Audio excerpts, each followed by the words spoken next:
Ma ville à vélo, c'est aussi sur Radio Cyclo.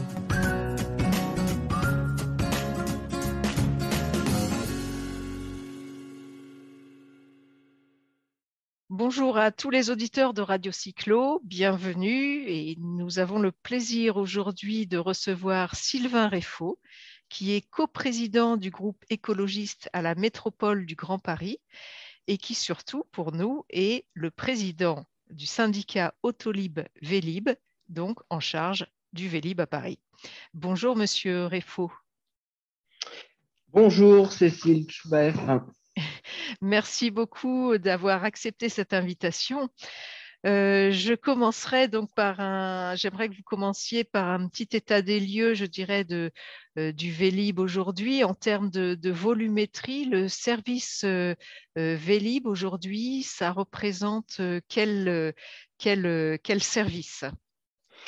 Aujourd'hui, on a donc une flotte qui fait un peu moins de 20 000 vélos, qui a 357 000 abonnés et qui fait un nombre de courses, alors qui est variable suivant les saisons, mais qui peut monter jusqu'à 100 000 ou 120 000 courses par jour pour l'ensemble du réseau, qui va sur 400 km² sur 58 communes. Et le réseau continue de s'étendre et de se densifier dans la métropole du Grand Paris. Alors oui, vous parlez de 120 000 courses par jour. Moi, j'ai le souvenir pendant le Covid que vous parliez de quasiment 20 courses par jour. Ce sont des taux d'usage, des taux de fréquentation qui perdurent tout au long de l'année depuis le Covid. Oui, alors on a eu un effet du déconfinement qui a été très fort sur la pratique de Vélib. Dans l'année 2020, on a observé vraiment une explosion des usages, particulièrement pour les vélos électriques d'ailleurs. Et alors c'est très saisonnier évidemment, et puis ça dépend un peu de la météo, la façon dont les personnes utilisent Vélib. Mais effectivement, on a des vélos qui tournent en petite moyenne pour les vélos mécaniques, 8-9 fois par jour. Les vélos électriques peuvent être sollicités jusqu'à 15 fois, 15, 16, 17 fois par jour, ce qui est absolument considérable. C'est quand même un bel usage, hein, malgré certains éléments qu'on a pu entendre, notamment au démarrage. Je voudrais qu'on parle d'abord des éléments positifs, hein, parce que c'est quand même un très beau service. Il y a également un volet important d'insertion, je crois, notamment au niveau de la maintenance. Oui, alors c'est quelque chose dont on est très heureux et qui a été renforcé en plus l'année dernière par Smovengo. Effectivement, on a des acteurs de l'insertion qui travaillent dans les ateliers de Smovengo à Villeneuve-la-Garenne et à Alfortville et qui permettent d'inscrire le service public du vélo en libre service métropolitain aussi dans une logique sociale. Et c'est quelque chose à quoi nous sommes très attachés avec les élus du syndicat. Il y a une période où le free floating a été lancé en France, donc ça a été un échec du fait de la fragilité notamment des vélos. Mais aujourd'hui, il y a quelques modèles en semi-free floating qui sont désormais installés à Paris.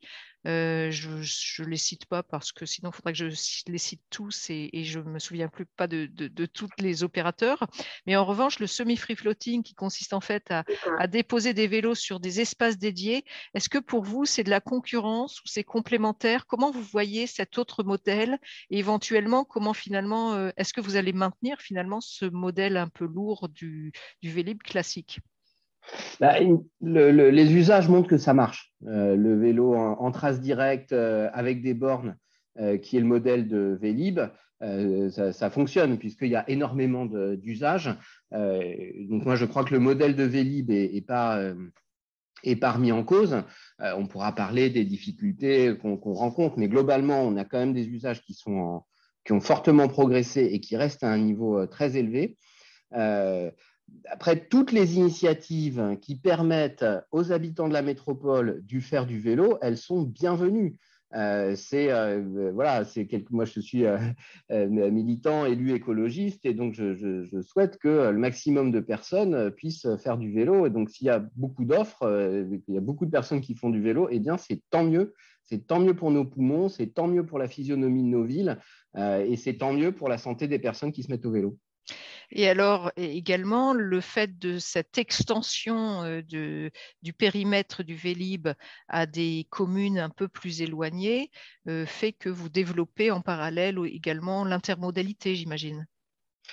C'est ça tout l'intérêt aussi du service Vélib, avec ses bornes qui sont sur des locations qui sont courtes. C'est vraiment le vélo de l'intermodalité, c'est-à-dire c'est un vélo que vous pouvez prendre à une gare, remettre à proximité de votre bureau, reprendre à une autre gare et remettre à proximité de votre domicile. Et sur des durées de location qui sont relativement courtes. Et donc, c'est vraiment un outil d'intermodalité qui est très fort et qui est plébiscité par les habitantes de la métropole. On a vu récemment le boom également du vélo à assistance électrique. Donc, le Vélib s'est également mis au vélo à assistance électrique. Je crois que ça représente aujourd'hui 35% de la flotte, c'est ça ? 40 depuis novembre dernier. En fait, on a constaté dans l'année 2019 et en 2020 qu'il y a eu vraiment un croisement dans les usages. Le vélo électrique avait été introduit pour la première fois dans la flotte de Vélib en 2017 et on avait une flotte qui était à 35% composée de vélos électriques. Mais les vélos électriques en 2020, ils ont fait 60% des courses. Et donc, la décision a été prise à la fin de l'année 2020 de rééquilibrer la flotte en commandant des vélos électriques supplémentaires pour atteindre 40% de la flotte. Malheureusement, les conditions d'approvisionnement sur le marché mondial connaissent une tension très forte. Malheureusement, une grande partie des équipements des Vélib sont fabriqués à l'étranger, en Chine en particulier, ce qui fait qu'il y a eu des délais importants pour la livraison des vélos. Et donc, les vélos qu'on a commandés en décembre 2020 sont arrivés en novembre 2021, mais maintenant ils sont là et donc on a une flotte qui est composée à 40% de vélos électriques. Sur cette question-là, je voudrais préciser quelque chose, c'est que le Vélib au début, il a été mécanique. De 2007 à 2017, il n'y avait que des vélos mécaniques dans la flotte de Vélib. Aujourd'hui, ça reste une majorité des vélos. Nous, on souhaite que l'offre de Vélib continue d'être une offre aussi avec des vélos mécaniques. Et donc, même si on a dû rééquilibrer un petit peu la flotte pour accompagner les usages, l'idée est quand même de conserver une flotte de vélos mécaniques significative sur Vélib. Cette tendance donc à augmenter, enfin cette volonté d'augmenter le parc de VAE est concomitant à une augmentation de l'usage des VAE et à pratiquement une surutilisation, d'après ce que j'ai compris. Et ceci a également conduit finalement à une hausse tarifaire qui avait été demandée par Smovengo. C'est bien le cas ? Oui, alors ce qui a été demandé par Smovengo, c'est de prendre en compte l'usage plus important des vélos électriques qui augmentait leurs frais de maintenance. Et donc, c'est ça qu'on a mis en route avec eux au début de l'année 2021. Et pour compenser ça, effectivement, on a revu les tarifs pour les vélos électriques avec deux changements importants. Le premier, c'est qu'on a passé la durée de la course dans le forfait à 45 minutes. Et donc, pour se dire, le vélo électrique, il faut l'utiliser là où il est utile. Et donc, c'est pour faire des grands trajets ou pour aller dans des points qui sont un peu hauts et où le vélo mécanique serait moins adapté. Et donc, il y a vraiment l'idée de positionner le vélo électrique là où il est utile et donc pour faire des courses plus longues. Et donc, c'est pour ça qu'on a augmenté la durée. On est passé de 30 à 45 minutes. Donc, c'est pour ça qu'on veut pas… La durée gratuite, c'est ça ? Voilà, la durée incluse dans le forfait. D'accord. Et c'est pour ça que enfin, nous, on ne parle pas de hausse, on parle d'évolution tarifaire parce qu'il y a cette, en fait, on a augmenté la durée de location. Et puis, effectivement, on a limité à 2 courses par jour l'usage des vélos électriques dans le forfait VMAX pour faire en sorte que les utilisateurs arbitrent entre un vélo électrique et un vélo mécanique, d'utiliser préférentiellement le vélo électrique pour faire des grands trajets et d'utiliser le vélo mécanique pour faire des petits trajets à plat. Alors, les vélos sont très utilisés. On a le souvenir à une certaine période que des stations étaient vides. Aujourd'hui, on en est où de la régulation, de la maintenance et finalement de la disponibilité des vélos?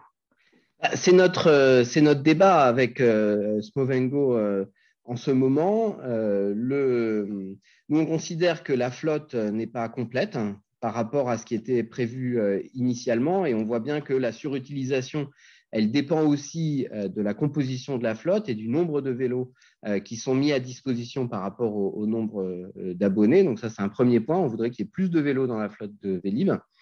Un deuxième point, c'est les conditions de maintenance. Il y a 2 ateliers, donc 2 grands ateliers, on en parlait tout à l'heure à propos des contrats d'insertion qui existent. Le problème, c'est que s'il faut amener les vélos dans les ateliers puis les ramener après, ça prend du temps. Nous, on dit qu'il faudrait qu'il y ait plus de maintenance qui soit faite directement sur le terrain, évidemment en fonction de la nature des pannes qui sont identifiées. Et troisième élément, la régulation. Ça, c'est un point qui est important parce qu'effectivement, il y a trop de stations dans certains quartiers périphériques à l'intérieur de Paris ou dans les communes qui sont les plus éloignées du cœur du réseau, dans lesquelles il n'y a pas assez de vélos et sur lesquels il faut augmenter les efforts qui sont faits par Smovengo pour ramener des vélos dans ces stations-là à partir du centre de Paris.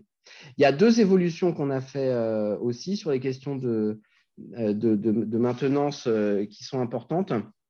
La première, c'est qu'on a donné la possibilité de noter les vélos. Ça, c'est quelque chose qui est arrivé en 2021 et on a eu plutôt des très bons retours sur cette possibilité-là parce que ça permet de donner un avis et d'informer les utilisateurs suivants d'avoir une idée de l'état du vélo et de la disponibilité de vélos qui fonctionnent dans les stations. Parce que l'enjeu, ce n'est pas d'avoir des vélos dans les stations. L'enjeu, c'est d'avoir des vélos qui fonctionnent dans les stations. Et la notation des vélos y contribue. Et puis, il y a le signalement de panne aussi, parce que les Vélib', ils ne sont pas bardés de capteurs. Ce ne sont pas des objets technologiques absolument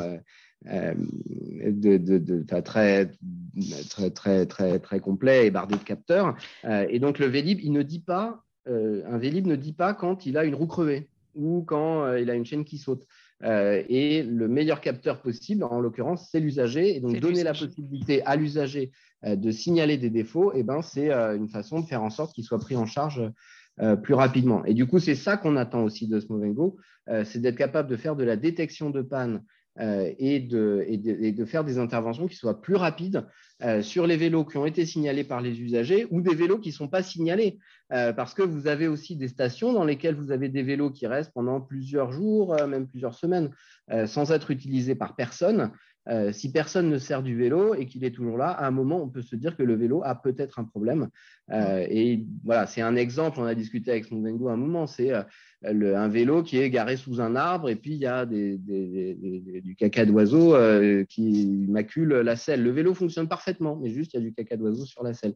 Et ça, si on examine bien les mouvements des vélos, on est capable de détecter ce genre de situation et d'aller voir sur place la raison pour laquelle le vélo ne roule pas. En termes de vandalisme pur, est-ce que les vélos subissent vraiment beaucoup de vandalisme? Et je crois qu'il me semblait que les vélos étaient géolocalisés, mais là, je me trompe peut-être. Alors, vous vous trompez, ils ne sont pas géolocalisés, les Vélib', du tout. Et ensuite, oui, on a des vols, on a des dégradations de vélos. Ça représente un investissement qui est très significatif pour le syndicat chaque année. On essaie de lutter contre ça avec c'est quoi, c'est 5 pour 10%? C'est 5% du budget. Alors, j'en arrive à quelque chose qui est moins agréable. Le canard enchaîné a révélé, peut-être à tort, je ne sais pas, vous nous confirmerez, qu'il s'agirait de réinvestir non pas 40 millions par an, mais 60 millions par an. Enfin, ce n'est pas un investissement. En tout cas, la redevance qui était de 40 millions par an devrait passer à 60 millions d'euros par an, soit un supplément de 20 millions par an jusqu'à la fin du contrat qui est 2032, ce qui fait un surcoût de 240 millions d'euros. Est-ce que ce sont des chiffres que vous confirmez? Alors, si vous faites référence à un article qui est paru dans le Canard à la fin de l'année 2020, c'est à cet article-là que vous faites référence. Hein. Oui. Bon, c'est à un moment, effectivement, ça a été dans les intentions de Smovengo d'essayer d'obtenir donc une hausse de 50% de leur rémunération. Pour finir, on est arrivé, après discussion avec eux et compte tenu de la surutilisation des vélos électriques, parce que c'est vraiment ça l'objet. Hein. C'est un marché public, on ne peut pas décider comme ça de donner plus d'argent à l'exploitant. Il faut évidemment qu'il y ait une justification qui nous a été apportée sur la surutilisation des vélos. Et donc, on a admis une augmentation pouvant aller jusqu'à 6 millions d'euros par an, maximum, capé, quoi, avec pas de possibilité dans le contrat d'aller au-delà, qu'on avait évalué en début d'année dernière, au moment où on avait eu cette discussion avec Smovengo, de l'ordre de 4 millions d'euros par an, coût 5 fois moins que ce qui était demandé initialement. Et pour finir, Smovengo, dans une lettre aux élus, récemment, disait qu'au final, c'était 1 million d'euros qui avait été financé par le syndicat à ce titre-là. Et donc, du coup, vous voyez qu'on est très loin de ces chiffres. Bon, moi, je pense qu'il y a une question avec le modèle économique de l'activité. Et donc, c'est la raison pour laquelle nous lançons un audit qui a pour vocation d'essayer de comprendre les ressorts économiques de l'activité, essayer de faire en sorte d'atteindre deux objectifs qui sont très importants. Le premier, c'est la satisfaction des usagers, la satisfaction des besoins, faire en sorte que la flotte de Vélib' elle soit disponible et avec des vélos qui fonctionnent effectivement, avec un bon niveau de maintenance d'un côté, et de l'autre côté, que l'exploitant ait un modèle économique qui soit viable dans la durée, parce qu'on a un contrat qui dure jusqu'en 2032, et il faut qu'on soit capable d'avoir un modèle économique qui tienne la route pour que le service de Vélib' fonctionne dans de bonnes conditions et qui donne satisfaction aux usagers. Moi, Donc, c'est un audit sur le plan technique et un audit sur le plan économique. Exactement, les deux. Et puis, quand on avait revu la grille tarifaire l'année dernière, on s'était posé un certain nombre de questions qui rejoignent un peu une de vos questions précédentes. À quoi ça sert Vélib', en fait? On a une idée, enfin, je vous disais un peu la vision qu'on a, parce que c'est quand même un service qui a fait ses preuves, qui fonctionne depuis un moment. Mais la question se pose quand même du positionnement du service et donc de la façon dont la flotte est constituée, la façon dont les tarifs sont faits, etc. Et donc ça, je voudrais bien ouvrir cette réflexion-là. On ne va pas faire des grands bouleversements, hein, mais je pense que c'est important à un moment de se poser et de se poser un certain nombre de questions. Alors, il y a une échéance qui arrive bientôt, c'est celle de 2024 et les Jeux Olympiques. Est-ce qu'on peut dire qu'on sera prêt pour recevoir les JO et est-ce que le Vélib' sera prêt? Oui, c'est sûr. C'est une bonne réponse. Voilà. Non, je ne sais pas quoi vous dire d'autre. Il y a les Jeux Olympiques.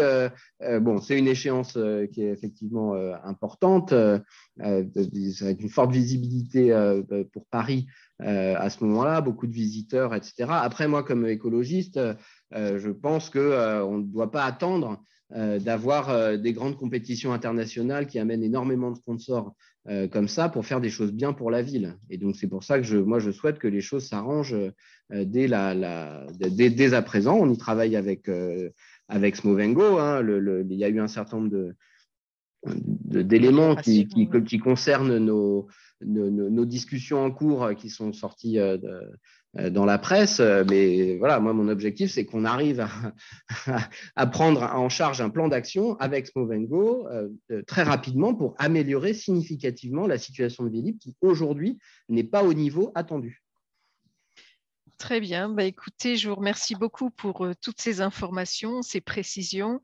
Nous, on ne souhaite qu'une chose, c'est que le Vélib soit au top. Et on pense que vous allez y arriver. Je n'en doute pas du tout. En tout cas, croyez bien qu'on va faire tous les efforts possibles pour avoir un service de bon niveau et qui réponde bien aux besoins de mobilité des Franciliennes et des Franciliens et qui permettent d'avoir un maximum de monde sur les vélos, ce qui sera un grand bien pour la planète et nos poumons. Très bien. Eh bien, merci beaucoup, Monsieur Réfaud, et puis à très bientôt sur notre antenne. À très bientôt. Merci de votre accueil.